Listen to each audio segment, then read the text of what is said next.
Salut à toi, aujourd'hui je vais t'expliquer comment tu peux avec iMovie réaliser des animations sur tes vidéos verticales et ajouter des choses comme ça.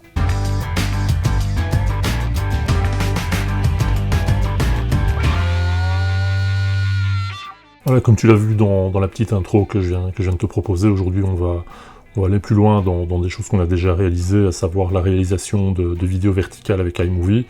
Euh, on avait déjà vu comment on allait créer réellement la vidéo, et aujourd'hui je vais revenir sur ce qu'on avait déjà fait, et je vais te montrer comment tu peux créer des lower thirds, des titres, des animations, des ajouts visuels, enfin t'appelles ça comme tu veux, dans tes vidéos verticales, toujours avec iMovie et avec Keynote. Alors dans cette vidéo, je ne vais pas revenir sur la création des vidéos format vertical parce que c'est quelque chose qu'on a déjà fait. Donc si tu n'as pas encore vu cette vidéo, je t'invite à aller la revoir. Je te mettrai le lien dans la description et quelque part sur les fiches en fonction de l'endroit de l'appareil sur lequel tu vois cette vidéo. Et de la même manière, je ne vais pas revenir non plus sur la manière de créer tes titres, de créer tes lower thirds dans Keynote, parce que c'est quelque chose qu'on a déjà fait, c'est quelque chose qui existe toujours dans les vidéos de la chaîne, donc je t'invite à aller la revoir. Ici, je vais vraiment me concentrer sur la manière dont tu peux exporter tes réalisations dans Keynote pour pouvoir les utiliser sur des vidéos format vertical. Donc je te propose d'aller directement dans l'application et de voir comment tout ça fonctionne. Donc la première chose que tu vas faire, évidemment, c'est lancer Keynote pour pouvoir aller créer tes visuels.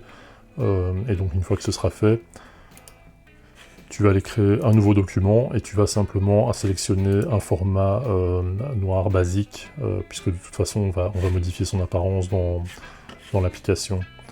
Je vais juste agrandir pour avoir un peu plus de place et on va aller créer notre document. Alors la toute première chose que tu vas faire évidemment, c'est virer tout ce qui est déjà présent à l'écran parce que tu n'en auras pas besoin, et tu vas aller cliquer en haut à droite dans la petite fenêtre qui s'appelle Documents. Cette petite fenêtre, elle va te permettre de redimensionner ton slide au format qui nous intéresse, à savoir le format non pas 16:9, mais le format 9:16. Et pour faire ça, tu vas cliquer sur Personnaliser, et dans Personnaliser, tu vas simplement aller inverser les valeurs qui sont déjà renseignées. Donc au lieu d'avoir 1920 x 1080, tu vas avoir 1080 x 1920. Tu peux valider. Et là, tu as un écran au format vertical. Donc on va réduire un peu pour avoir plus de visibilité sur ce qu'on fait. Voilà, donc ça représente en réalité l'écran de ton smartphone, et c'est sur cet espace-là que tu vas pouvoir commencer à travailler. Donc là-dessus, tu vas créer tes visuels, tu vas recréer de la même manière qu'on l'avait fait pour un écran traditionnel, tes visuels avec les outils tels que les figures qui sont ici, les animations qui se trouvent là au-dessus, et une fois que tu auras terminé tout ça, tu vas pouvoir les importer. Je vais te montrer tout de suite comment ça fonctionne. Donc je vais créer mes visuels, je te retrouve juste après, et puis on continue.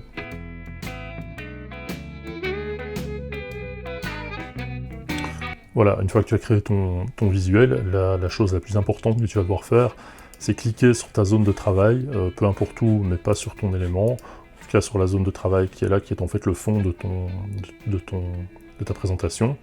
Et là, tu vas aller sur Format, et tu vas préciser que l'arrière-plan doit être transparent. Comment tu fais ça? Puisque là, tu n'as que des couleurs, tu vas aller sur Aucun.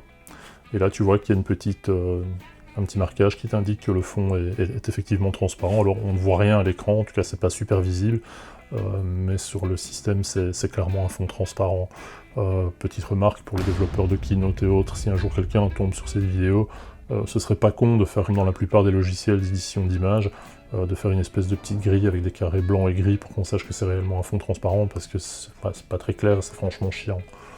Voilà, ceci étant dit, la chose suivante, c'est que tu vas exporter cette animation, et là, il y a de nouveau pas de secret, si ce n'est qu'il y a une petite astuce. Tu vas faire exporter en tant que vidéo, puisqu'on parle d'une animation. Tu vas laisser les paramètres qui sont ici tels qu'ils sont. Là où il y a une modification par rapport à ce qu'on avait fait sur l'écran 16:9, c'est que dans la résolution, tu vas venir choisir Personnaliser, et là, tu vas sélectionner le format Apple ProRes 4444. Pourquoi? Parce que celui-là te permet d'exporter ce que tu viens de créer avec des arrière-plans transparents. Tu vas simplement cliquer sur Suivant, et tu vas venir indiquer ici le nom de ton fichier.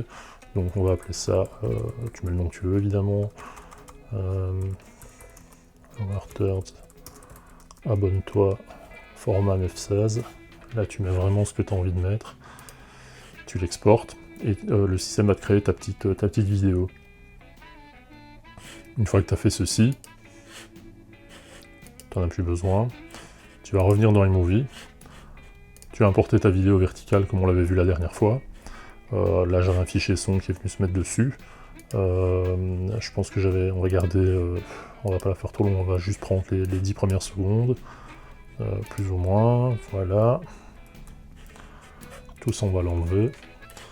Ce qu'on va faire, c'est qu'on va venir récupérer le fichier qu'on vient de créer avec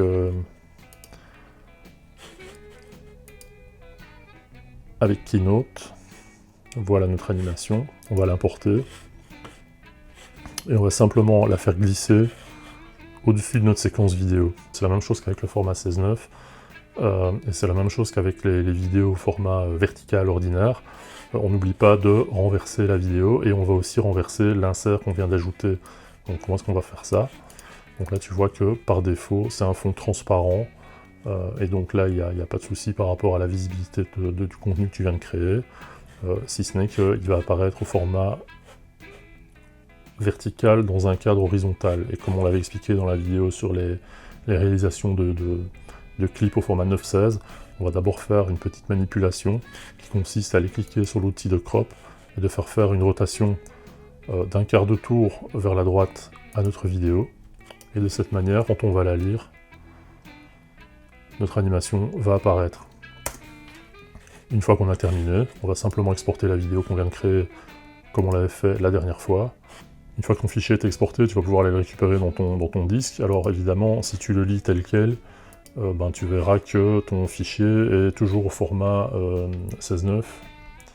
Et donc ce qu'on va devoir faire, c'est la petite manipulation qui consiste à cliquer avec bouton droit ou contrôle clic sur la vidéo, aller dans Action rapide et faire rotation à gauche. De cette manière, la vidéo est recadrée au format vertical 9:16, et quand on va pouvoir faire la lecture, l'animation va venir se superposer de manière tout à fait correcte. Alors, si tu utilises Instagram, moi je te recommande de toujours laisser un petit espace en dessous, on verra mieux ici, toujours un petit espace entre ton titre et ce que tu vas avoir en bas d'image, simplement parce que sur Instagram, il y a toute une série de petites informations qui apparaissent, et si ton titre est trop bas dans ton image, ça nuit assez fort à la lecture de ton contenu. Donc je te conseille de toujours laisser un petit espace entre ton titre et le bas de ton image.